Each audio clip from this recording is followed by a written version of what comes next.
တောင်ကြီးကရေဘူးရွာအုပ်စုမှာလေအဲ့ဒီအနံဆိုးထွက်လို့ရွာတွေကလူတွေရောအိုင်နာရွာတွေပေါ့ရေဘူးတို့စင်တဲတို့အဲ့ဒီဘက်ကရွာလူတွေဆိုနေကိုမနေနိုင်ဘူးတဲ့အဲ့ဒီအနံဆိုးကြီးကလေဘယ်ကထွက်နေရလဲဆိုတော့အမဟိုတရက်ကဗီဒီယိုတစ်ပုတ်တွေ့လိုက်တဲ့အဲ့အန်တီတင်ထားအဲ့ဒီအကြောင်းပြောပြမယ်လားစစမဖို့တွေရောဈေးတယ်ရောကြွားရှင်တို့ကြိုက်တဲ့နေရာမှာကြိုက်တယ်လို့ဒါနေရာယူလိုက်တော့နော်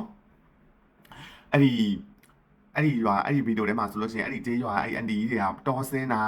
ဆိုဘာလဲဆိုတော့နောက်လေတို့ဘာလို့စင်းတာအဲ့ဒီသူတို့ဘက်ကရွာအဲ့ရေဘူးရွာအုပ်စုထဲမှာရေဘူးရွာနဲ့စင်တဲရွာနဲ့ဂျာမှာဆက်ယုံကြီးတစ်ခုရှိရဲ့အဲ့ဆက်ယုံကနေပြီးတော့အနက်နေထွက်တာအဲ့ဒီ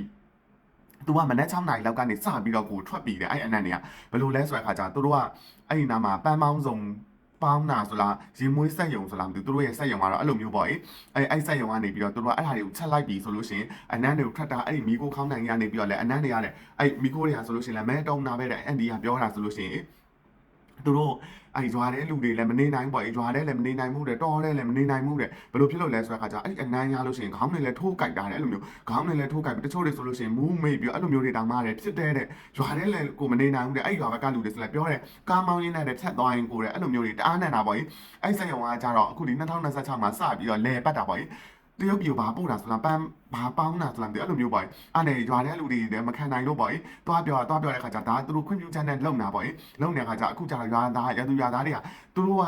ဘယ်လိုပြောမလဲဒီစက်ရုံကိုပိတ်သွားအောင်အလုပ်တွေမဖြစ်အောင်လို့ပြောချင်တာမဟုတ်ဘူးကွယ်အာနာပိုင်တယောက်ကနေပြီးတော့လာပြီးတော့ဖြည့်ရှင်းပေးတာပေါ့အဲ့လိုဘယ်လိုသူတို့အတွက်ဆိုလို့ရှိရင်လည်းသူတို့တက်လုံးကဒီရွာတွေထဲမှာနေလာတာကွယ်အဲ့လိုမျိုးတွေမဖြစ်ခဲ့ဘူးပေါ့အဲ့စက်ရုံစပြီးလဲပတ်တဲ့အချိန်ကနေစပြီးအဲ့လိုဖြစ်တာမလို့သူတို့မှဆိုလို့ရှိရင်လည်းအခက်ခဲတွေဖြစ်နေကြတာအဲ့လိုမျိုးနဲ့ကြုံပြီးတဲ့ခါကျကိုငငယ်တုန်းကအဖြစ်ပြက်တာမှတတိယကိုရီးယားကျတော့ထောက်တီမြစ်ဘေးမှာနေတာအဲ့ဒီစက်မှုတို့ဘာတို့ဘက်မှာနေမှာပေါ့အဲ့ဒီမှာဘက်မှာအရက်ချက်ဆိုင်အောင်တို့ဘာတို့ရှိတယ်အဲ့ရနေပြီးတော့ခါကျတော့သူတို့တွေကဒီတဘာဝပတ်ဝန်းကျင်ကိုမထိန်သိမ်းတာပေါ့နော်အဲ့လိုမျိုးစက်ရုံနေကနေပြီးတဲ့ခါကျတော့ဒုငငယ်တုန်းကပြောရနော်အခုတော့လွတ်သေးလားမလွတ်သေးလားမသိဘူးအဲ့လိုညနေခင်းဆိုလို့ရှိရင်ရေစိုးတွေကိုမြစ်ထဲကိုလွတ်တာနော်လွတ်တဲ့ခါကျစက်မှုနဲ့တို့ပလိတ်အဲ့ဘက်နဲ့ဆိုလို့ရှိရင်အဝေးပဲနော်အဲ့ဒီဘက်မှာဆိုလို့ရှိရင်ညနေခင်းဆိုလို့ရှိရင်နန်နာမှရက်ဆက်တယ်ရက်ဆက်တာလေအဲ့လိုမျိုးချင်းစူးပြီးတော့လေအခုလဲသူတို့အနန်းတွေကအဲ့လိုမျိုးလာတာမသိဘူးအဲ့